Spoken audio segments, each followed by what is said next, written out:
The 10-minute talent rant is live. I'm James Hornick, joined by Jeff Smith, and we are on the clock. The 10-minute talent rant is our ongoing series where we break down things that are broken in the talent acquisition hiring space, maybe even pitch a solution or two. Before we dig in, all of our content can be found on talentinsights.hirewell.com.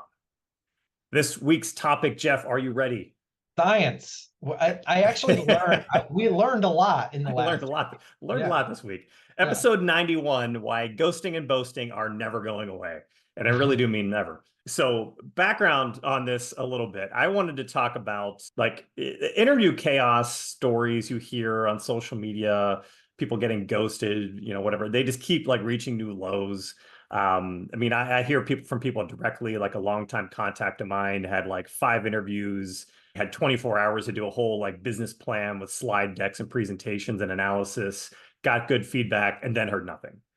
And that's not even like a rare thing. Like everyone has that story, everyone's frustrated with these types of things. There's not a day that goes by without us hearing again from someone. Like someone's going to probably post in comments about how they had the same experience. 100%. And it's so topical for us because we're always the scapegoats as recruiters. We're the proverbial message deliverer, or in this case, no message is delivered at all.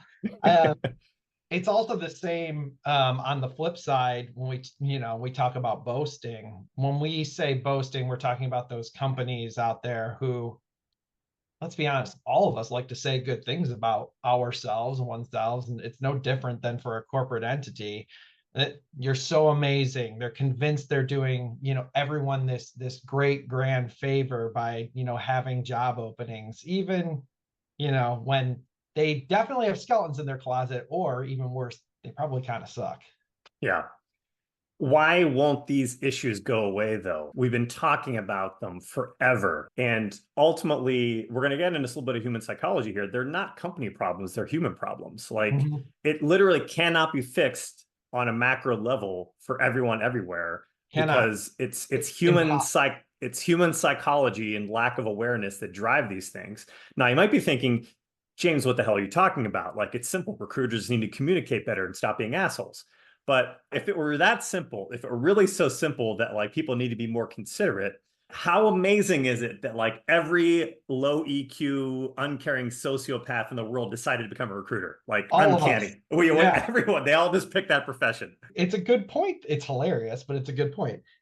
Look, anytime there's gridlock, the cause is always far too complicated to understand, with just general superficial knowledge. Fact. Yeah. Correct. Things are way more complex than they seem on the surface. So there's this great book. It's called The Knowledge Illusion, and it explains this problem pretty succinctly, pretty perfectly. People overestimate their knowledge base until faced with the need to actually explain it. They can't admit there's a break in the process if you can't admit that they don't know enough about the process in the first place, if you're applying it to like the corporate setting. Yeah. And that's just how we're built. The mind isn't capable of getting into details of how everything works. We're just really good at spouting off like these high points when and if it's necessary. Yeah. Now, there were 2 examples in this book that were kind of hilarious, right? So the first was, a toilet. How well do you know how a toilet works, right? You use one every day, multiple times a day. I would 100% say very well, by the way. Yeah. Yeah. Everyone out there, you're like, of course you know how a toilet works. Okay. Explain how it works, though. Like, explain how the siphoning effect works. Explain how, like, the bends and where they are with the water levels and the mechanics behind a toilet. I bet no one listening to this can actually explain the mechanics of how a toilet works unless they've been a plumber before. And there was another one, they had a similar example. They were talking about zippers, and they said that they actually did a study on this one, which was hysterical. They asked 100 people, 1,000 people, whatever it was, rate 1 to 10 your knowledge of how a zipper works. And the average score was like a 7 or an 8, right? Everyone uses zipper every day. It's really easy. Okay. Then they said, okay, explain how a zipper works in as much detail as possible. And everyone couldn't write it, like scribbled notes, like could not get into it. And then they asked this first question again, like explain like your knowledge of how a zipper works. And everyone gave themselves like a 2 or 3 out of 10. Which is probably still too high. Yeah, it's not until you're actually faced with needing to explain in detail how a thing, a process, or a system works that you realize you don't actually know how it works. You know how to use it, but how it works is completely different. Exactly. So if you apply this to the office dork world, it's exactly the same phenomenon with hiring systems, processes. If company A's hiring process gets people in seats, then it, quote, Works. even if the details of what get you there are a complete and utter disaster for everyone else, Mm-hmm. right? So think of it this way. There's no push to fix things that don't appear broken to people who aren't in the weeds. And we're not trying to call out every C-suite. We're just applying the point. Why would a CEO or a leader who has all the people he or she needs, to do things, look at hiring when it seemingly isn't broken, right? They're never going to go a level down to realize the interview process, for example, could use improvement. Like the feedback loops are too small. These are the points we're making. The ability to make those changes requires a deeper understanding of how that actual process works and not just these superficial details. Just for fun, and I think I know a thing or two about recruiting. I wanted to do the zipper example, but with the recruitment process. So I went to ChatGPT, which we'll get into automation in a second here. But go ahead, so rate yourself. How well, if you're a recruiter out there, you hopefully you rate yourself fairly high, but let's say you're a hiring manager and recruiter, rate yourself 1 to 10. How well you think you know how the hiring process works. Put this on. Okay, so give yourself that rating. My next question obviously is going to be, okay, list out every step in the hiring process. So put this on pause, take some time, list it out, see how far you get. Yep. I even thought about doing this myself. I'm like, I just don't have the time for this. But just for fun, I went to ChatGPT. I asked it, okay, what are the steps of the hiring process? It gave me a real general answer. I said, okay, take each of those steps and really get granular with it. Like break it down, each individual one. So it first started out, just for an example, like the high level was preparation phase, employer branding, recruitment strategy. I'm like, no, I want really kind of getting the meat of it. So it was like creating a job description, creating a candidate profile, selecting the job boards, posting out, whatever. Total steps it came up with. And it even told me it depends how granular you want me to get.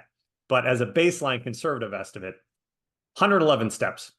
And they were legit steps. They were like, no, we can't remove that because, again, we both fancy ourselves as a bit of subject matter experts. 111. Then actually broke each of those steps down into at least 3 more parts. So it says, or maybe it's 333 steps. I don't know how granular you want me to get with that, but anyways. So 2 points. No one knows how to do all these steps. No one. The point that the book makes really, really well is this is all just a giant collaboration. It requires collaborative human process with multiple handoffs. Yeah. You cannot do this singularly. And 111 steps, point number 2, means there's 111 opportunities to screw it all up. Yeah. Which is really what's happening. It's not just someone forgot to call you back. It's this giant process that's often not documented. It's in the heads of multiple people, and something along the way went haywire. Yep. And that's why it happens. And interestingly enough, even AI and automation can't really fix it. So there's the automation paradox, which is another thing in this book I didn't realize. But the more autonomous and more complex the process, the less you're able to fix it when it gets fucked up. Yep. So if we automate more and more of the interview process, but no one actually knows what's automated and what isn't, or what goes into that automation, there is more a chance that when it breaks down, we're less likely to be able to fix it because all the component parts along the way were done by a machine or a program or something that no one else actually knows what goes into. Exactly. So moving away from, these more scientific posts, centered more around the boasting aspects of things. When we're talking about some of this illusion on the corporate company side, objectively speaking, we know as reasonable human beings that the assertion that we are the best company in the world when you're in an interview process can't possibly be true. However, many senior leaders, and particular, again, no slight to founders, but it does happen a lot with founders, they can't understand why applicants and often even their own employees don't see the same thing they see, which is, i.e., they are the best company in the world. So there's reasons for that. It's your baby, it's your life's work. There's a lot of stuff that goes into that the book doesn't even get into. 2 points here. Every company that those applicants are meeting with are saying the exact same thing all the time. So you can see how disingenuous this process becomes for an applicant, and it happens fast. There's a lot of fatigue hearing how great 17 companies are back to back to back to back. Yeah. Number two, it creates a false, by the way, sense that applicants need to grovel and jump through hundreds of hoops just to be even considered for your, prestigious organization. Like, newsflash, everyone now, and even 2 or 3 years ago, can chat GPT the Excel formula needed to do the required job skills. Yeah. Not that big of a deal. This is how things go off track so fast. Companies, and again, kind of more specifically, like the leaders who aren't in the weeds, have a false sense of like the thrift and utility of their stuff in the world. And it's strong enough that it often blindly sabotages something as simple as recruiting. If it's happening in recruiting, it's happening in other places too. And it's all for some weird purity test. Like, it's no different than the politics of the day right now. You're either absolutely in or you're absolutely out. And you can't just, show up for a good day's worth of work and clock out and go do your thing anymore.